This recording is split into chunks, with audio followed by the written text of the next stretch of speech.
It's a pleasure to be back today and back with the board. It's always an honor and a privilege to be here. I noticed that the first oversight is that I don't have the University of Delaware on the front slide, and I imagine the president of the university will have something to say about that before I get home. But it is a real honor to be here.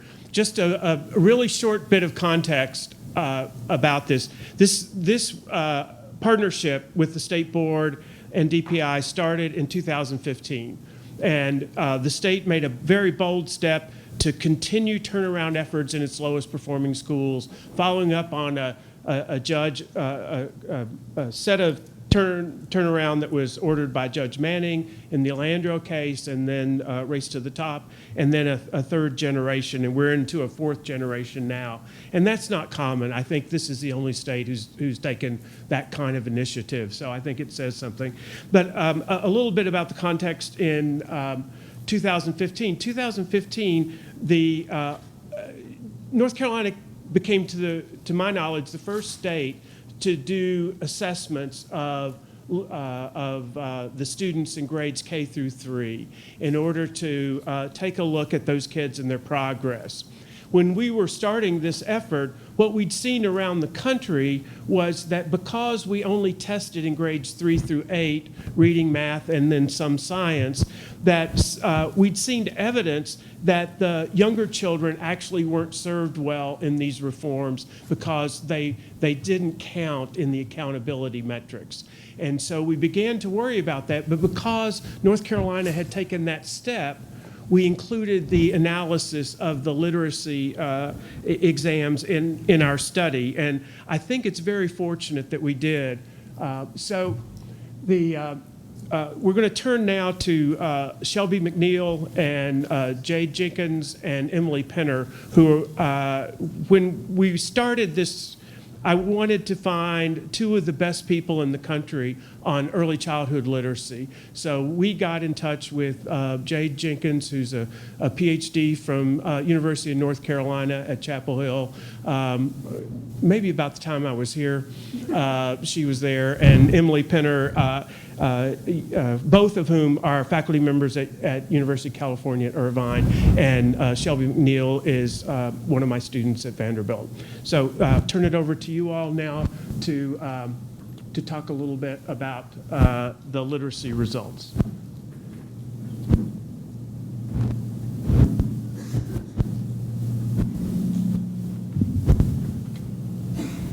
Hi, my name's Shelby Mcneil, like he said. I'm a third-year PhD student, and I'm excited and a little bit nervous to be here today. But to get started, research has consistently shown that early literacy skills are the strongest predictor of children's later reading achievement. Meaning, if we want to know how students are going to read in the future, we can look to their early literacy scores from previous years to know how they'll perform. And fortunately, like Gary introduced, North Carolina has a pretty substantial history of testing children's early literacy skills. So starting in the 2013-14 school year, North Carolina began assessing early literacy skills using the mClass assessments. And to give a brief background on those, the mClass assessments focus on children in grades K through 3, and there's two components of the test. So the first component, commonly referred to as DIBELS, focuses on early literacy skills. So can children identify their letters? Do they know their sounds? And then a second component of the test is text reading comprehension, or TRC.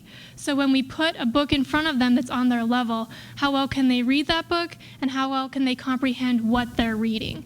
The other interesting thing about the mClass assessments is that they're actually administered 3 times a year by a teacher or other person in the school building. So they're administered at the beginning, middle, and end of the year. And so based on this mClass data, did it move? Am I pushing the wrong way? Down? Side? Thanks, sorry. So using this mClass data, we went through and examined the trends over the past couple years, and today we'd like to present 5 notable findings that we found based on this data. And they're all highlighted in the briefs that we put on your table as well. So the first finding that we'd like to highlight, which button was it? No, you got it. Do I keep pushing it? Yes. Okay, sorry. So the first thing we wanted to look at was when children begin school, when they enter formal schooling, how prepared are they in their early literacy skills? Because research has consistently shown that children from different socioeconomic backgrounds and with different early childhood education experiences come in with varying levels of skills. And what we found is that only 1 in 3 students in North Carolina is proficient in both early literacy and reading comprehension at the beginning of kindergarten. When we look specifically at students in the lowest performing schools, and when I say lowest performing schools, we're basing that based on the ESSA definition of the bottom 5% of Title I schools. In these low performing schools, only 1 in 5 children enters kindergarten proficient in both early literacy and reading comprehension. And so this fact is concerning because children who start out behind at the beginning of kindergarten are less likely to achieve proficiency by the end of 3rd grade on those end of grade, 3rd grade reading exams. We found that only 36% of kindergarten students who enter kindergarten not proficient in early literacy skills achieve proficiency in reading by the end of 3rd grade. And that translates to about approximately 20,000 students who are not brought up to proficiency by the end of 3rd grade. Thanks, Shelby. We're going to do a little bit of trading off today to talk about our findings. I'm Emily Penner from the University of California, Irvine, and I'm an assistant professor now, but in a previous lifetime, I was a 2nd grade teacher. I, at the height of the No Child Left Behind era, and my school was among those that failed No Child Left Behind and closed. So when I had the opportunity to work with Dr. Henry and this team to look at early literacy development and to just take advantage of the fact that this state has been so thoughtful in collecting information to support instruction, I jumped at the chance. And when I was a 2nd grade teacher, I spent hours thinking about ways to monitor the progress of my students, particularly in their literacy development. But I didn't have the kinds of tools that are available to teachers now. And we think a lot about what's happening in our classrooms as early elementary educators especially, but equally important is what's happening in the times when those students are not with us, when they're at home with their families, when they're out in their communities. And what's novel about this data collection at this point is it also allows us to monitor progress that's happening over summer. And what we're finding is that we can track proficiency rates from students who leave our classrooms in the spring and show up in the fall across the state. And we find that, unfortunately, there are about 60,000 students across the state that are no longer proficient in early literacy or reading comprehension. There we go. Now I'm with you. Or now you're with me. There are approximately 60,000 students across the state who are no longer proficient in early literacy or reading comprehension after summer break each year. So that means all those hard efforts of all those great teachers across the state. Is my mic distorted? Yeah. Thank you. Yeah, this sounds much better. Okay, let me recap that for a minute because it sounded to me like it was cutting in and out. I appreciate that you let me know that too. So what we're able to see with the data that's being collected in classrooms and schools across the state is that there are 60,000 students who are leaving classrooms in North Carolina in early grades in the spring who are proficient. And by the time they come back in the fall, they're no longer proficient.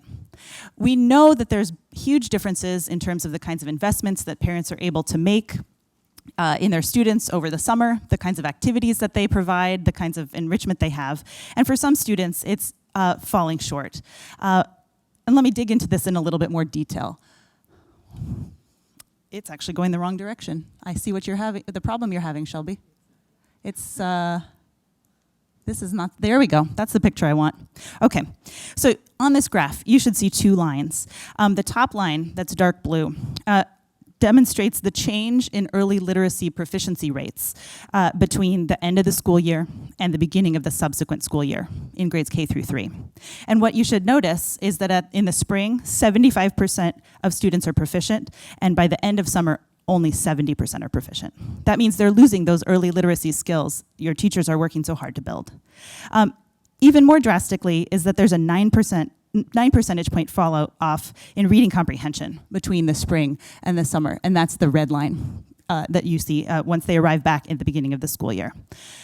So that means that we can actually figure out what's happening for students in terms of their literacy development. But what we don't know a lot about yet, but we suspect is going on, is that there are different initiatives in place in different kinds of schools. And the thing I want to note about these findings also is that a lot of times we're thinking about things that are going wrong in just low-performing schools or schools with large concentrations of students in poverty. But here we're seeing this kind of fall off in a lot of different kinds of schools. In both high-performing schools and low-performing schools, we're finding students that are experiencing this summer learning loss over the course of those summer months.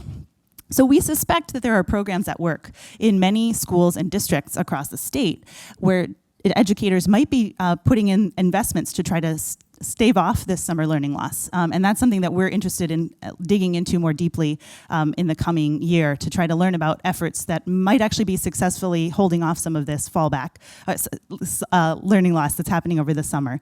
So hopefully we'll get a chance to share some results with you on that at some point in the future. Thank you.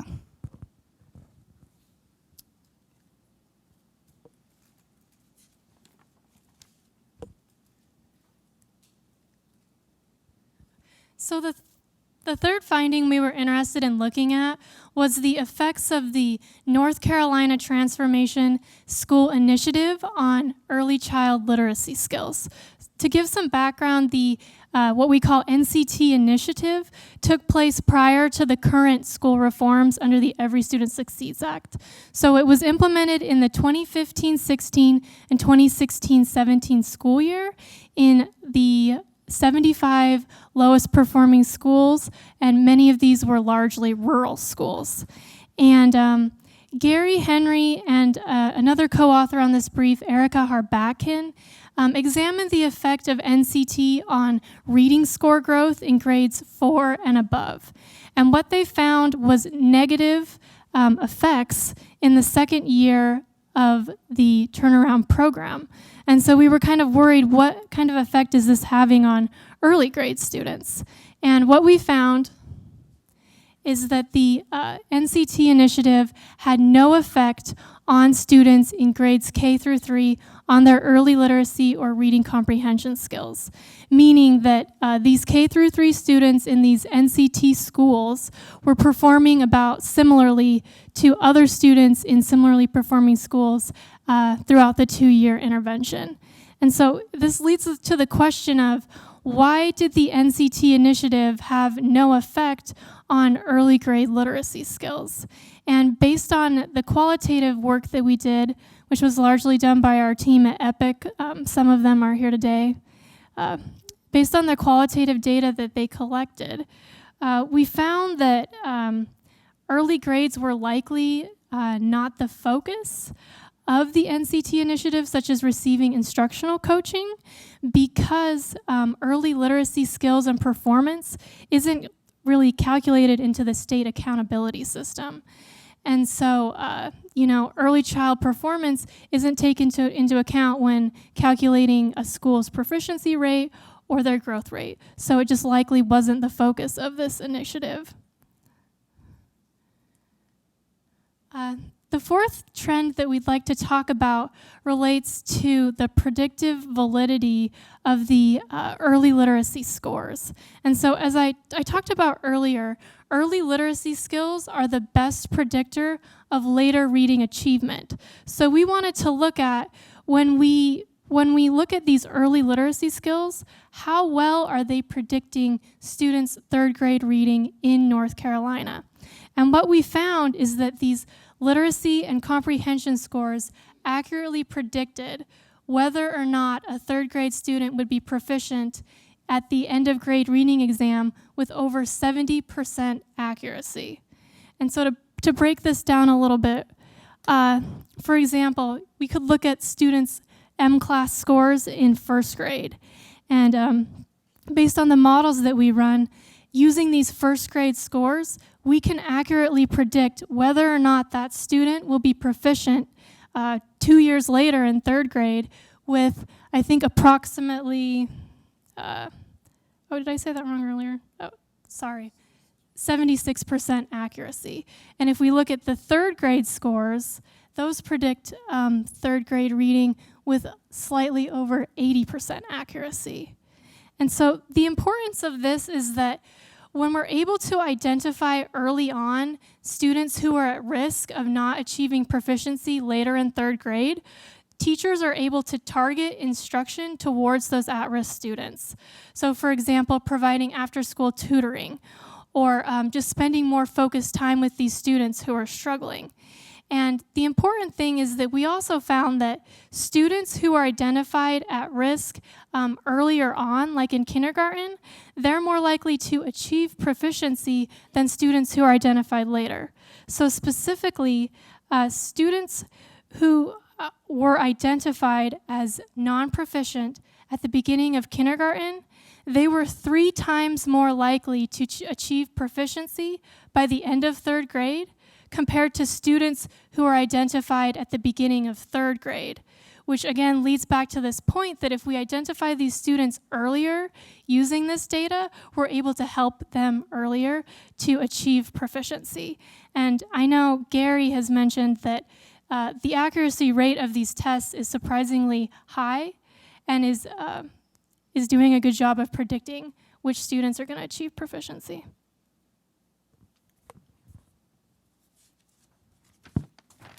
Hi, I'm Jade Jenkins. I'm an assistant professor at UC Irvine, Emily's colleague, and a proud graduate of UNC Chapel Hill Public Policy with my esteemed advisor right here. So it is a career goal to actually use my research to influence policy, so I'm really thrilled to be here. Thank you so much for having us. As Gary mentioned, my area is early childhood policy. And so one of the things we wanted to look at as a team was whether or not the idea of a statewide universal screening could be seen as an intervention to actually improve student outcomes. North Carolina is a leader in the nation in providing universal early literacy screening. So what we examined in this next piece of the research was whether or not within a school, if we compare the racial and ethnic achievement gaps before early literacy assessments began to after, do we see a difference in the racial and ethnic achievement gaps? So the idea that an assessment could serve as an educational intervention to provide more targeted educational supports for students, as building off of the findings that Shelby was just discussing, the earlier we can understand students' abilities, the better we are able to address them through classroom instruction. And so what we found was that after the early literacy assessments began, within the same school, we see that racial achievement disparities on third grade reading exams were reduced by approximately 22% in the years after early literacy assessments began. And importantly, these racial achievement gaps between white and non-white students, specifically between white students, Hispanic students, and black students, this gap was reduced not by white students scoring more poorly on the exams, but by an increase in the scores of black and Hispanic students. And so what you can see on this graph here, this line in the middle represents the year that the universal assessments began. And we can trace out that by the time these students get to third grade, we can see that within the same school, the reading scores are converging between these two groups.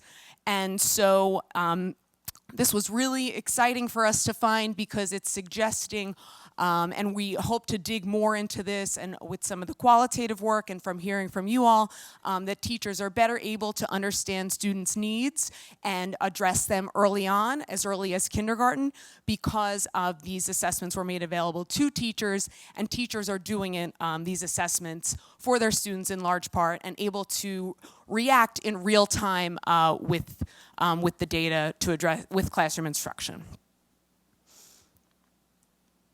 And so right here, we've just got a summary of everything we've just told you, these kind of 5 key findings from the team. So I'll leave these here, and we want to open the floor up for discussion since we just presented a lot of stuff and want to make sure that we have some time to hear from you all before moving on. Questions from anyone in the room regarding the data that's just been presented? Dr. Oxendine. A quick question. How are you defining proficient?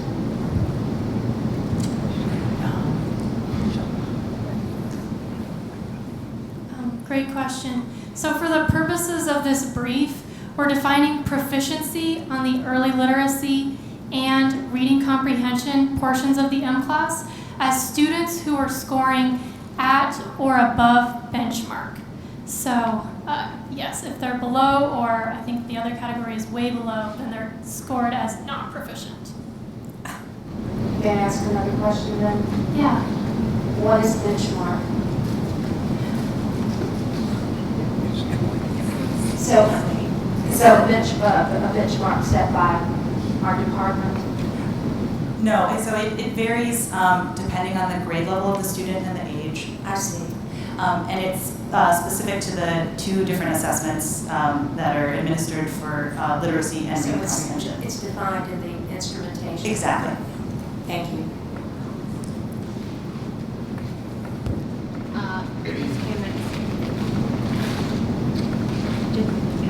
Probably not on.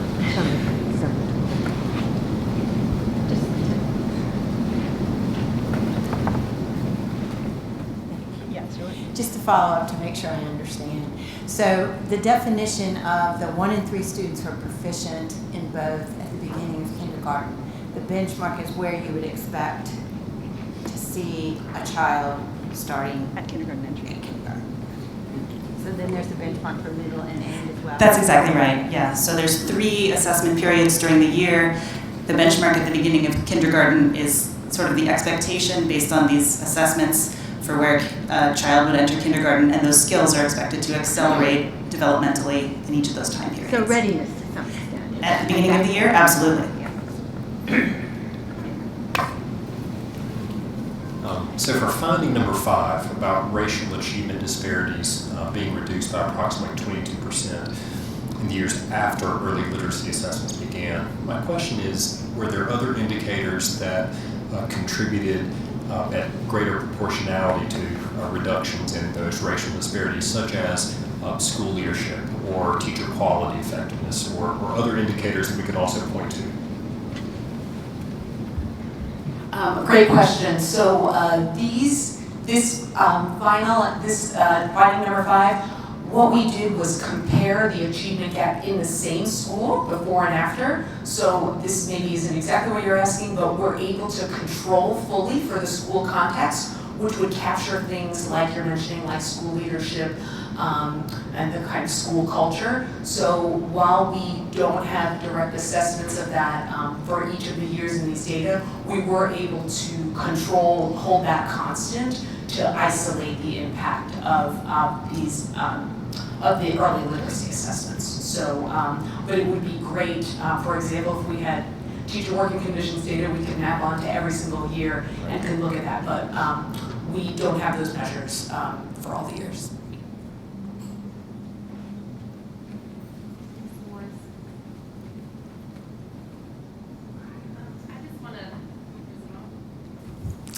I just want to go back to Dr. Oxendine's question, because I think that's a great one about benchmark and what we're looking at. So I teach second grade, and I'm very familiar with mClass. And in order for us to really understand what these tests are measuring, we have to understand the two different DIBELS and then TRC.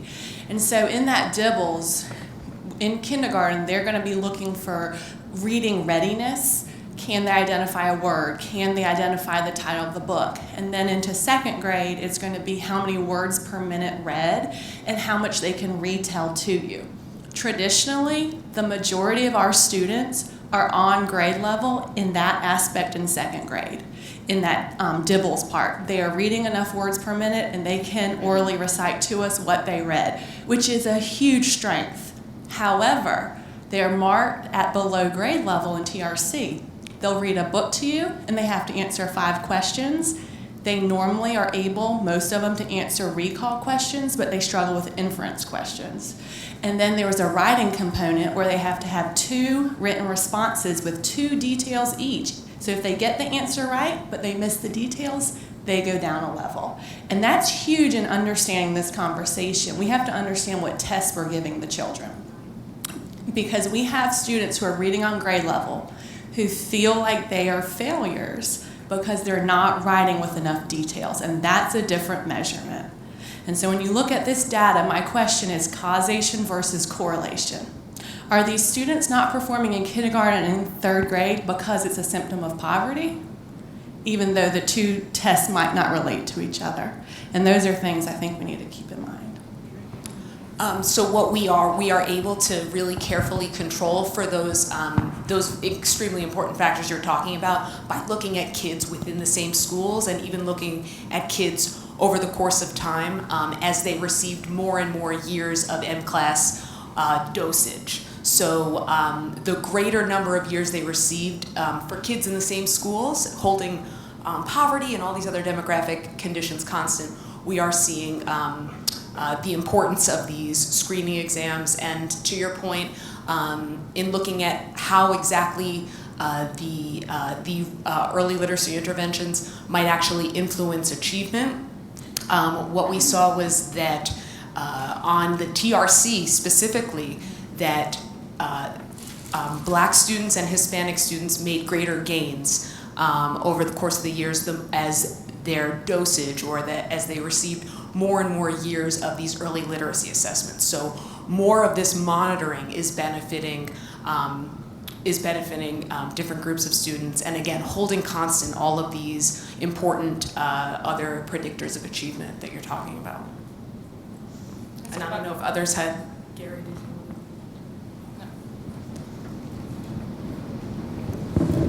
I want to try out a concept that Dr. Henry taught me many years ago, the logic model of evaluation.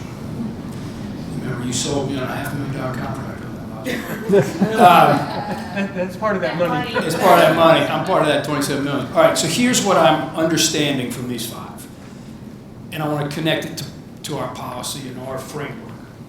So if the state's logic model that says we need to know earlier where students are is fairly solid, and the use of a high-quality screener that we know is connected to third-grade outcomes is an important thing, because in and of itself it's providing data that when districts use that data well and schools and teachers use that data well, we're seeing reductions, gap reductions. Despite the fact that we've got some money and focus on summer programs to help reduce summer learning loss, we're not seeing returns in that, but we should probably not abandon that because of the significant loss we're seeing. We got to figure out how to do that better. So our focus and attention on summer camps or similar kind of interventions would be important. But then obviously something in the way that we're supporting districts, and that some districts are supporting their principals and teachers to use this data well, this is where our logic model is kind of breaking down. And it may not be that the model we have in place is wrong. It may be some of our interventions are just not as effective as they should be. So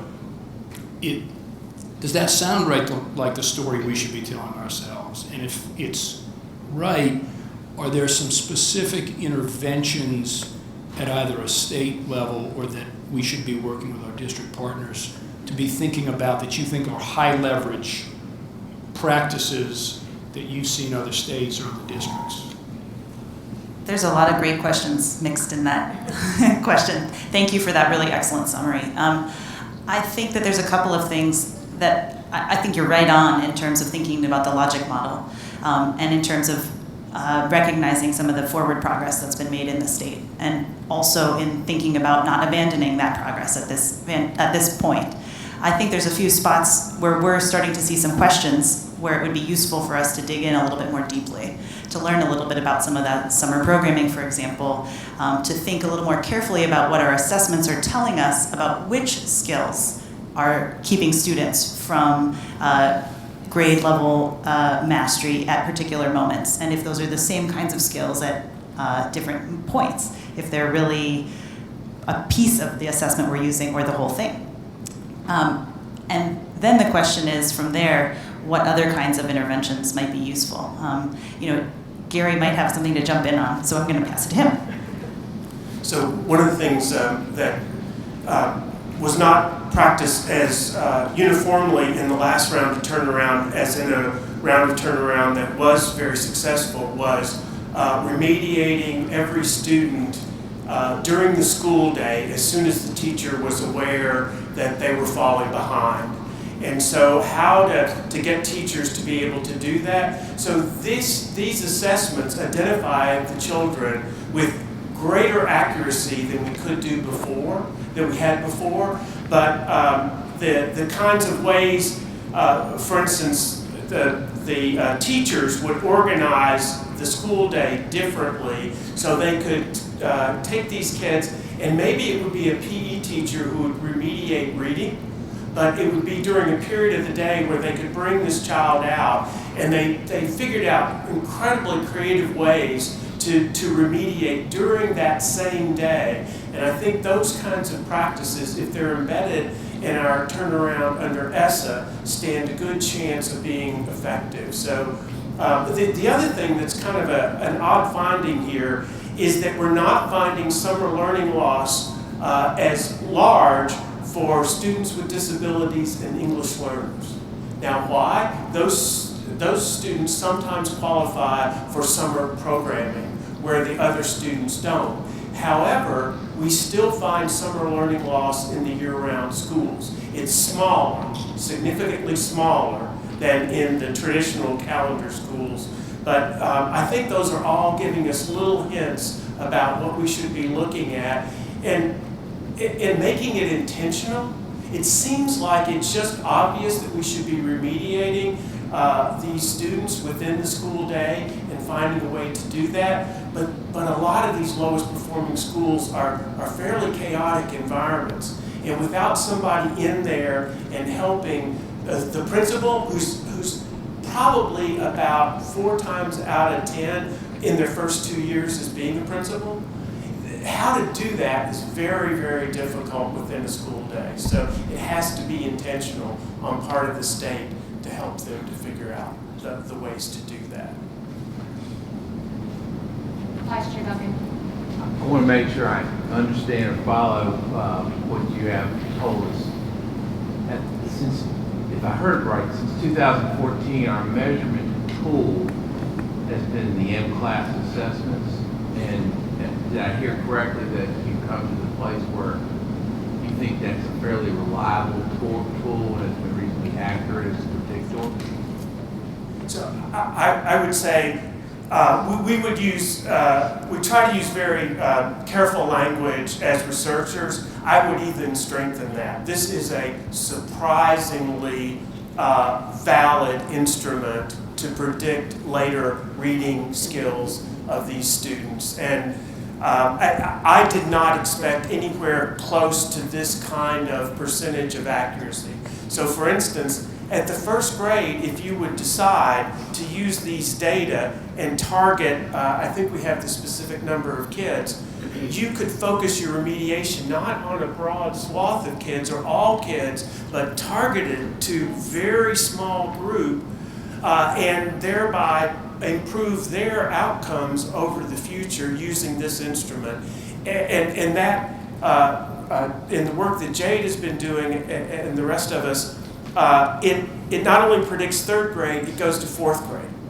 So it's not just something that fades out within a year and kids catch up. If you were to target those kids with remedial efforts, then you stand a good chance of bringing them to proficiency by the third grade, which could produce the kinds of results in the later achievement of those kids in school. So yes. If we as a state were to change the instrument tool, would that data still be comparable in the way it's been used by your studies since 2014? No. It may, if we had 5 years of those data and we could look at it, but to my knowledge, this is the only instrument that has been validated in this way. And so if you want an evidence-based practice in the future, the evidence we have is about mClass. And it would suggest this is an evidence-based assessment tool that's reducing racial disparities and allows us to target interventions at the first grade level. Are there other evidence-based assessment tools that are out there and available that you believe meet the levels of reliability that's sufficient or comparable to mClass? So it's a great point, Mr. Duncan.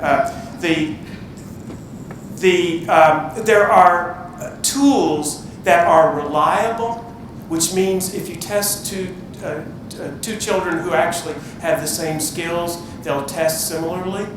But validity is very unusual to have a predicted ability to predict a child's outcomes in the future is not very common in these kinds of data, especially a teacher-based assessment.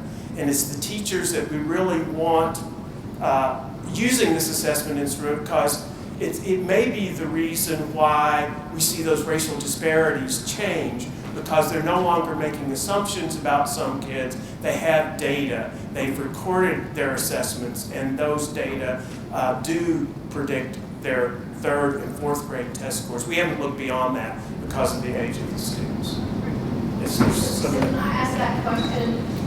Could you clarify, because I'm having a hard time with an assessment that's getting a result. And I want to be clear, it's the identification of the student after the assessment that helps us get this margin. So I guess it would help me for you to speak to the teacher role in that. So once I have the data as a teacher, what am I doing with it? Or are you saying that it's just the beginning of the assessment itself? Is that No, and let me try to be clear about that. What I think the assessment does is give the teacher information so she can differentiate. We talk a lot about differentiating instruction, but we don't often do it or achieve it. But this assessment instrument would be our sense right now from what we know, that the teacher armed with those data can do things with those children to bring them to proficiency. And I think what we've seen thus far is primarily the effort of those teachers with those data effectively teaching these teachers.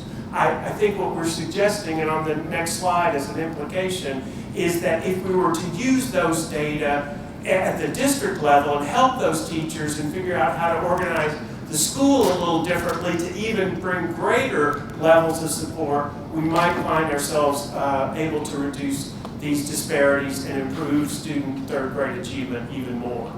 But it's the extra steps. But it's critically, this is what we call, I probably shouldn't even have said this, a teacher-mediated effect. It's the teacher who's doing, bringing about the result. And if I could say one more thing about that, there is some research out there, and I can't call it, and you all may know it, where districts in the summer employed in summer programs their highest producing teachers based on traditional year-round data, and their results were much higher in summer programming for those kids. It didn't always make teachers happy who might want jobs in the summer, but it was an invitation-only summer program where the district identified based on outcomes, and those sort of residuals between, end of year and beginning of year numbers were very different for those kids, and I would look for that. You know by heart, help us here, but. That's exactly the kind of thing we're talking about.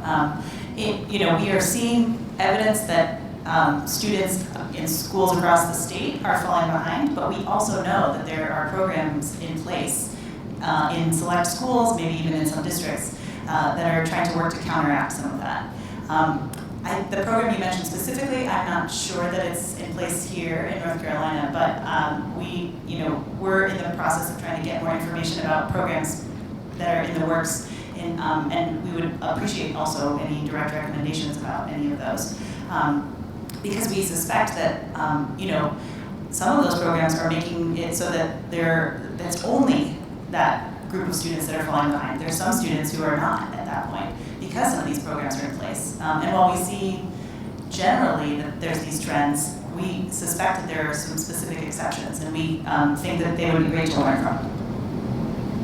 So, Dr. Henry, we want to hear from you in summary before we switch over to Ms. Allred. So is there anything you and your team want to close with before we tag team, and then perhaps we'll have a chance to have you all, four of us, right before we close out the afternoon? Thank you very much, Ms. White. We've got 47 more slides, so I can summarize those quickly, but I won't.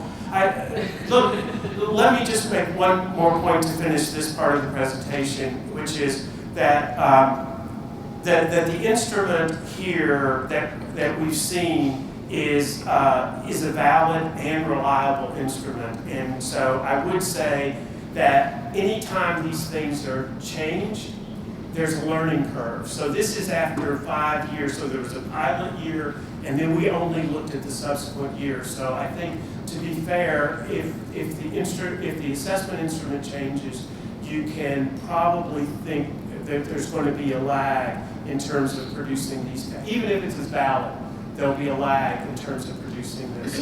I'd like to make I'm not kidding, we did have about 47 slides, but I want to go through. We're so sorry. We can clear the agenda, Mr. Chair, for all of tomorrow and bring it back and we'll talk all day about it. No, if I could just say one thing about the current CSI schools, and I know you're going to announce them, and I'm trying to skip through, but it's not catching up with me. One of the major issues that we think deserves a great deal of consideration are putting into place in these schools, no matter which schools are going to be announced tomorrow, processes at the school level to deal with the chaos of turnover. These schools are subject to incredible instabilities, and there's not even a good way to monitor teacher turnover, novice teachers, and and leadership turnover and retention.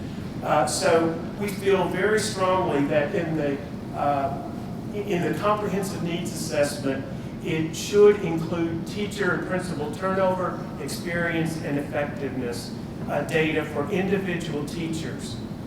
Using strategic staffing seems to have been the key in Tennessee toward making very positive gains on the part of student achievement. And the other piece of that I think deserves a broader consideration is differential pay for effective teachers and principals in these schools.